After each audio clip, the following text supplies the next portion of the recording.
ஒரு செய்தி சொல்லட்டுமா ப்ரோ? ஒரு இமேஜ் ஒன்று காட்டுறேன் பாருங்களேன். சீமான் இருக்காரா? மேலே வந்து விவசாயி நமது சின்னம் அப்படின்னு இருக்கா? இதுல என்னப்பா ஷாக்கு? தமிழ்நாடு முழுக்க நாம் தமிழர் கட்சி வந்து பிரச்சாரம் பண்ணிட்டு இருக்காங்க. அங்கங்க இந்த மாதிரி ஃபிளெக்ஸ்லாம் இருக்கு அப்படின்னு நீங்க சொல்லலாம். பட் இது தமிழ்நாட்டில் எடுக்கப்பட்ட ஒரு இமேஜ் கிடையாது, ஒரு வீடியோ கிடையாதுங்க. எங்க அப்படின்னா ஸ்ரீலங்காவில் யாழ்ப்பாணத்தில் இருக்கக்கூடிய நல்லூர் அப்படிங்கிற ஒரு ஏரியாவில் இருக்க ஒரு பேனரு. நாம் தமிழர் கட்சி தமிழ்நாட்டில் இருக்கக்கூடிய தேர்தலில் போட்டி போடுறாங்க, அதுக்கான வேலையை செஞ்சுட்டு இருக்காங்க. ஆனா அவங்களுக்கு வாக்கு செலுத்துங்க அப்படின்னு சொல்லிட்டு யாழ்ப்பாணத்துல நல்லூர்ல ஒரு பிளக்ஸ் வைக்கப்பட்டிருக்க விஷயம் அப்படிங்கிறது பார்க்கறதுக்கு அவ்வளவு சந்தோஷமா இருக்கு. இது ஒரு மாநில தேர்தல், ஒரு இந்தியா அப்படிங்கிற ஒரு நாட்டுடைய ஒரு தமிழ்நாடு அப்படிங்கிற ஒரு மாநிலத்துல நடக்கிற தேர்தல் அப்படிங்கிறத தாண்டி இது வெளியில எங்கெங்கெல்லாம் உலகத்தில் தமிழர்கள் இருக்காங்களோ அது வரைக்கும் இந்த தேர்தல் பரவி இருக்கு. நாம் தமிழர் கட்சியோடைய அந்த எழுச்சி பரவி இருக்கு அப்படிங்கிறத நம்ம இந்த பேனரை பார்க்குறப்போ முடிவு பண்ண முடியுது. சரிப்பா, இது ஸ்ரீலங்கா, அங்கேயும் நம்ம தமிழர்கள் இருக்காங்க, ஸோ அதனால அங்க யாரோ உணர்வு ரீதியா கனெக்ட் ஆகி வச்சுட்டாங்க அப்படின்னு எடுத்துக்கிட்டா, லண்டன்ல பாருங்க, அங்க அவ்வளவு பெரிய கூட்டம். இந்த தமிழர்களுக்கு ஆதரவா நிற்கக்கூடிய நிறைய சங்கங்கள் வந்து வெளிநாடு வாழ் தமிழர்களுக்கு வந்து சங்கம், அது எல்லா யூஎஸ்லேருந்து மலேசியாவிலேருந்து சிங்கப்பூர்லேருந்து எல்லா இடங்கள்லையும் இருக்கும். ஸோ அங்கங்க லண்டன்ல பார்க்குறப்போ நம்ம தமிழ்நாட்டில் இருக்கக்கூடிய நமக்கு கூட தெரியுமான்னு தெரியல, நாம் தமிழர் கட்சியில் இருக்கக்கூடிய 234 பேருடைய போட்டோஸை காமிச்சா இவங்க எந்த தொகுதியில் நிற்கிறாங்க, இவங்க நாம் தமிழர் கட்சியா நமக்கு கூட தெரியுமான்னு தெரியல. ஆனால் லண்டன்ல இருக்கக்கூடியவங்க அவ்வளவு பேர் தமிழ் சங்கத்தை சேர்ந்தவங்க, தமிழ் ஆதரவாளர்கள் எல்லாம் ஒன்று சேர்ந்து கையில ஒவ்வொரு தொகுதியிலும் யார் யார் வேட்பாளர் அப்படிங்கிறது அவங்க வந்து அந்த இமேஜை வச்சுக்கிட்டு குச்சியில இப்படி காட்டுவாங்க இல்லையா, ஸோ அதை மாதிரி வச்சுக்கிட்டு நாங்க வந்து இந்த முறை வந்து நாம் தமிழர் கட்சிக்கு ஆதரவு தெரிவிக்கிறோம், தமிழ்நாட்டில் நடக்கக்கூடிய தேர்தலுக்கு நாம் தமிழர் கட்சிக்கு ஆதரவு தெரிவிக்கிறோம் அப்படின்னு லண்டன்ல சொல்றாங்க, யூஎஸ்ல சொல்றாங்க, மலேசியாவில் சொல்றாங்க. அப்படிங்கிறத பாக்குறப்போ ஸ்ரீலங்காவில் மட்டும் கிடையாது, உலகத்துல எங்கெங்கெல்லாம் தமிழர்கள் இருக்காங்களோ, எங்கெங்கெல்லாம் வாழ்ந்துட்டு இருக்காங்களோ, அங்கங்கெல்லாம் இந்த நாம் தமிழர் கட்சி போய் சேர்ந்திருக்கு அப்படிங்கிறத தாண்டி உணர்வு ரீதியா கனெக்ட் ஆகியிருக்கு அப்படிங்கிற விஷயத்த நம்மளால புரிஞ்சிக்க முடியுது.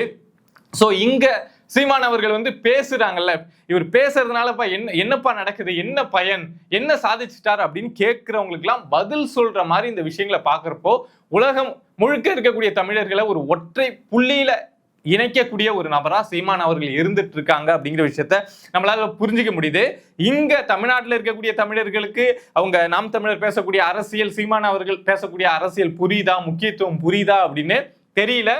கொஞ்சம் பேர் புரிஞ்சவங்க ஓட்டு போடுறாங்க, பட் புரியாதவங்க நிறைய பேர் இருக்காங்க. ஆனா உலகமெங்கும் வாழக்கூடிய தமிழர்களுக்கு, அதுவும் ஈரோப் மாதிரியான கண்ட்ரியில வாழக்கூடிய தமிழர்களுக்கு இங்க சீமான் பேசக்கூடிய அரசியல், அவர் பேசக்கூடிய அரசியலோட முக்கியத்துவம் அப்படிங்கிறது தெளிவா புரியுது. யூரோப்பியன் கண்ட்ரீஸ்ல வாழக்கூடியவங்களுக்கு அந்த இயற்கை சார்ந்த வாழ்க்கை, ஒரு தண்ணியோடைய முக்கியத்துவம் எவ்வளவு, ஒரு ஹெல்த்தோட முக்கியத்துவம் எவ்வளவு, கல்வியோட முக்கியத்துவம் எவ்வளவு அப்படிங்கிறது எல்லாமே அவங்களுக்கு தெரியும். அவங்க அங்க இருந்து பாக்குறப்போ இங்க சீமான் எடுத்து வைக்கக்கூடிய அரசியலை ஒரு வியப்பா பார்த்து, இத மாதிரி ஒரு அரசியல் தான்ப்பா நாங்க எதிர்பார்க்கிறோம் அப்படின்னு அவங்க அங்க ஆதரவு தெரிவிக்கிறது அப்படிங்கிறது உண்மையாலுமே சிறப்பா இருக்கு. நீங்க யோசிச்சு பாருங்க, இந்த விஷயத்தை யோசிச்சு பார்த்தீங்க அப்படின்னா இங்க நாம் தமிழர் வந்து எவ்வளவு பெரிய இம்பாக்டை கிரியேட் பண்ணியிருக்காங்க அப்படின்னு உங்களுக்கு தெரிய வரும். இப்போ அமெரிக்காவில் அந்த நாட்டுடைய எலெக்ஷன் நடந்தா நமக்கு தெரியுங்க. இப்போ இந்தியா முழுக்க எலெக்ஷன் நடக்குது, அதை பத்தி லண்டன்ல பேசுறாங்க, யூஎஸ்ல பேசுறாங்க அப்படின்னா நம்ம யூஸ்வலா எடுத்துக்கலாம். ஆனா அமெரிக்காவில் ஏதோ ஒரு மாகாணம், டெக்சாஸ் இல்ல ஏதோ ஒரு மாகாணத்துலன்னு வச்சுக்கோங்களேன், அங்க ஒரு மாகாணத்துல ஒரு சின்னதா ஏதோ ஒரு தேர்தல் நடக்குது அப்படின்னா அந்த தேர்தலை பத்தி இந்தியாவுக்கு தெரியுமா? இந்தியாவுக்கு தெரியறதை தாண்டி தமிழ்நாட்டுக்கு தெரியுமா? தெரியவே தெரியாது இல்ல. அது அங்க நடக்கக்கூடிய ஒரு பெரிய தேர்தல். அப்படி பாக்குறப்போ இந்தியாவுல தமிழ்நாட்டுல நடக்கக்கூடிய ஒரு சின்ன தேர்தல், அதுல இன்னும் ஒரு வெற்றியை கூட பார்க்காத கட்சி நாம் தமிழர் கட்சி. ஸோ அந்த கட்சிக்கு எங்கெங்கேயோ ஆதரவு தெரிவிக்கிறாங்க, எங்கெங்கேயோ நாம் தமிழருக்கு ஓட்டு போடுங்க அப்படின்னு சொல்றாங்க. இந்த கட்சி எடுத்து வைக்கக்கூடிய அரசியல் எந்த அளவுக்கு மக்கள் கூட கனெக்ட் ஆகிருக்கு, எந்த அளவுக்கு இந்த பேச்சு, சீமான் அவர்களுடைய அந்த பேச்சு வந்து அவங்கள வந்து உணர்வு ரீதியா கனெக்ட் பண்ணிருக்கு அப்படின்னு பாக்குறப்போ ரொம்ப அற்புதமா இருக்கு. சரிப்பா, வெளிநாடுகள்ல மட்டும்தான் இந்த ஆதரவு இருக்கா, வெளிநாட்டுல இருக்கக்கூடியவங்க மட்டும்தான் சீமானை கொண்டாடுறாங்களா அப்படின்னு ஒதுக்கிடலாம் அப்படின்னு பார்த்தா இங்க அதுக்கு மேல சம்பவம் செய்யறாங்கங்க. எங்க போனாலும் வேட்பாளர்கள் சீமான் இல்ல வேட்பாளர்கள் கூட போறவங்க யார் எங்க போனாலும் சின்ன சின்ன பசங்கள்ல இருந்து அவ்வளவு பேர் வந்து உண்டியல்ல வந்து காசு சேர்த்து எடுத்துட்டு வந்துடுறாங்க. சின்ன பசங்கள்ட்டலாம் நீங்க உண்டியல் காசை வாங்கிடவே முடியாதுங்க. ஏன்னா அவங்களுக்கு வந்து கார் வாங்கணும், எனக்கு ரிமோட் கார் வாங்கணும், நான் காத்தாடி வாங்கணும், நான் எனக்கு வந்து ட்ரைபேட் வாங்கணும், இல்லைன்னா நான் ட்ரோன் வாங்கி பறக்க விட போறேன் அப்படின்னு அவங்களுக்கு 1000 கனவு இருக்கும். இல்லைன்னா நான் இந்த பிஸ்கட் வாங்கணும், இந்த பொருள் வாங்கணும்னு சின்ன பசங்க காசு சேர்க்கிறாங்க அப்படின்னாவே அவங்களுக்கு ஒரு கனவு இருக்கும். அந்த காசை வந்து சீக்கிரம் யார்ட்டையுமே கொடுத்துட மாட்டாங்க. ஆனா இந்த கட்சிக்கு காசு கொடுக்கக்கூடிய சின்ன பசங்க நான் கஷ்டப்பட்டு சேர்த்து எடுத்துட்டு வந்திருக்கேன், எங்க பெருப்பாவுக்காக சேர்த்து எடுத்துட்டு வந்திருக்கேன், எங்க சித்தப்பா ஜெயிக்கணும்னு சேர்த்து எடுத்துட்டு வந்திருக்கேன் அப்படின்னு சொல்லிட்டு ஒவ்வொருத்தவங்களும் வந்து அதை உணர்வு ரீதியா அதை புரிஞ்சுக்கிட்டா மட்டும்தான், அந்த உணர்வை புரிஞ்சுக்கிட்டா மட்டும்தான் கொடுக்கவே மனசு வரும். அதை புரிஞ்சுக்கிட்டு வந்து சீமான் அவர்களுக்கு அந்த உண்டியல் காசை கொடுக்கறது, ரோட்ல வேலை செஞ்சுட்டு இருக்கவங்க போனவங்க வந்தவங்க இவங்க கத்திட்டு இருக்கிறத பார்த்துட்டு திடீர்னு பாக்கெட்ல இருக்கக்கூடிய காசை எடுத்து கொடுக்குறவங்க அப்படின்னு அவ்வளவு பேர் 500 ரூபா 100 ரூபாயில தொடங்கி 10,000 20,000 வரைக்கும் கொடுக்கறத பாக்குறப்போ இங்க இருக்கக்கூடிய மக்களும் உணர்வு ரீதியா எவ்வளவு கனெக்ட் ஆகியிருக்காங்க. ஒரு 10% பேர் தான் கனெக்ட் ஆயிருக்காங்க. ஆனா அவங்க எந்த அளவுக்கு டீப்பா கனெக்ட் ஆயிருக்காங்க அப்படிங்கிற விஷயத்த நம்மளால புரிஞ்சுக்க முடியுது. இந்த உண்டியல் விஷயம் இதெல்லாம் தமிழ்நாட்டு அரசியலுக்கு, எந்த ஒரு அரசியலுக்குமே, உலக அரசியலுக்கே ரொம்ப புதுசான விஷயமா இருக்கும். ஏன்னா நம்ம காலங்காலமா பாக்குறது அரசியல்வாதிகள் மக்களுக்கு காசு கொடுத்து ஓட்டை வாங்குவாங்க. ஆனா இங்க மக்கள் வந்து வேட்பாளருக்கு காசு கொடுத்து இன்னும் நிறைய ஓட்டை நீங்க வாங்குங்க அப்படின்னு சொல்றது வந்து ரொம்ப புதுசா இருக்கு, ஒரு புதிய உணர்வா இருக்கு பாக்குறப்போ. இது மட்டும் தானப்பா அப்படின்னா இதுல இன்னொரு விஷயம் நான் டீப்பா கவனிச்சேங்க. அது வந்து ஒரு மெலிசான ஒரு ஃபீல் தான், பட் அது பாக்குறப்போ ஒரு பொய்டிக்கா இருந்தது. எனக்கு வந்து பாக்குறப்போ ஒரு கவிதை படிச்ச மாதிரி இருந்தது. என்ன அப்படின்னா, நாம் தமிழர் கட்சியை சார்ந்த கேண்டிடேட்ஸ் மற்றவங்களாம் வந்து ரோட்ல போறவங்களுக்கு கொண்டு போயிட்டு அந்த விளம்பரத்தாள் இருக்குல்ல, ஸோ எங்க கட்சிக்கு ஓட்டு போடுங்க விவசாய சின்னம், அந்த விளம்பரத்தாள் இருக்குல்ல அதை கொடுக்குறாங்க. அதை வாங்கின சில பேர் இவங்க புஷ் பண்ணி கொடுக்குறாங்க, என்னங்க வாங்குங்க வாங்குங்க அப்படின்னு கொடுக்குறாங்க. கொடுக்குறப்போ அதை வாங்கின சில பேர் என்ன பண்றாங்க அப்படின்னா, நான் நாம் தமிழருக்கு தாங்க ஓட்டு போடுவேன், இதை ஏங்க வீணாக்குறீங்க, இந்தாங்க வேற யாருக்காவது கொடுங்க அப்படின்னு சொல்லிட்டு கொடுக்குறாங்க.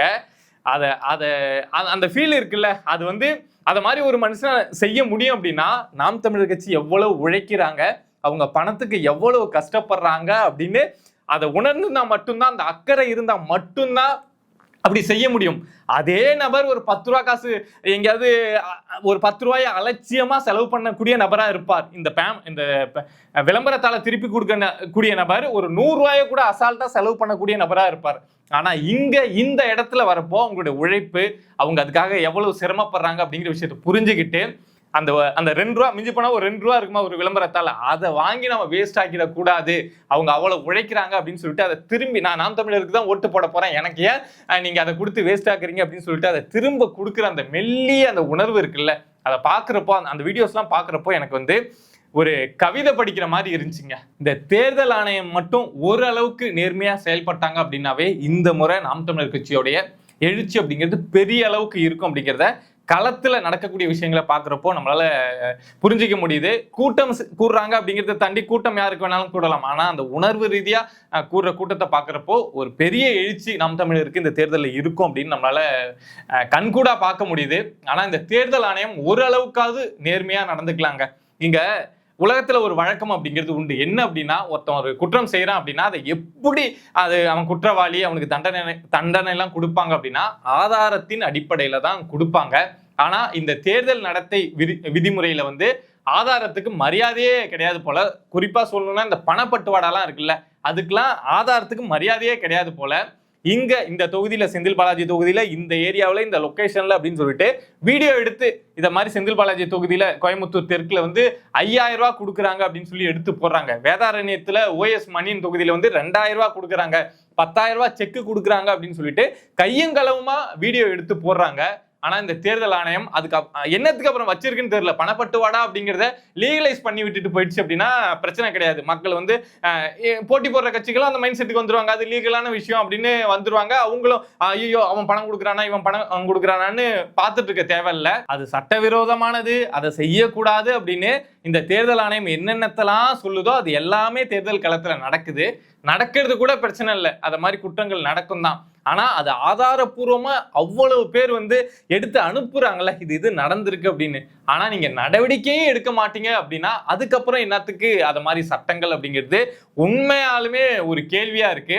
இந்த தேர்தல் அப்படிங்கிறது பாக்குறப்போ, இந்த தேர்தல் ஆணையம் இந்த தேர்தல்லாம் பாக்குறப்போ ஒரு கேலி கூத்து நடக்குது.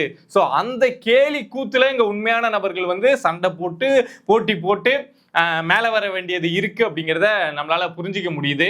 மக்கள் சரியானதை தேர்ந்தெடுப்பாங்க அப்படிங்கிற நம்பிக்கை எனக்கு எப்பொழுதுமே உண்டு. அதுக்கு கொஞ்சம் கால தாமதமாகலாம், அவங்களுக்கு புரியறதுக்கு கொஞ்சம் டைம் எடுத்துக்கலாம். ஆனா எப்பொழுதுமே மக்கள் சரியானதை தேர்ந்தெடுப்பாங்க அப்படின்னு நான் முழுசா நம்புறேங்க.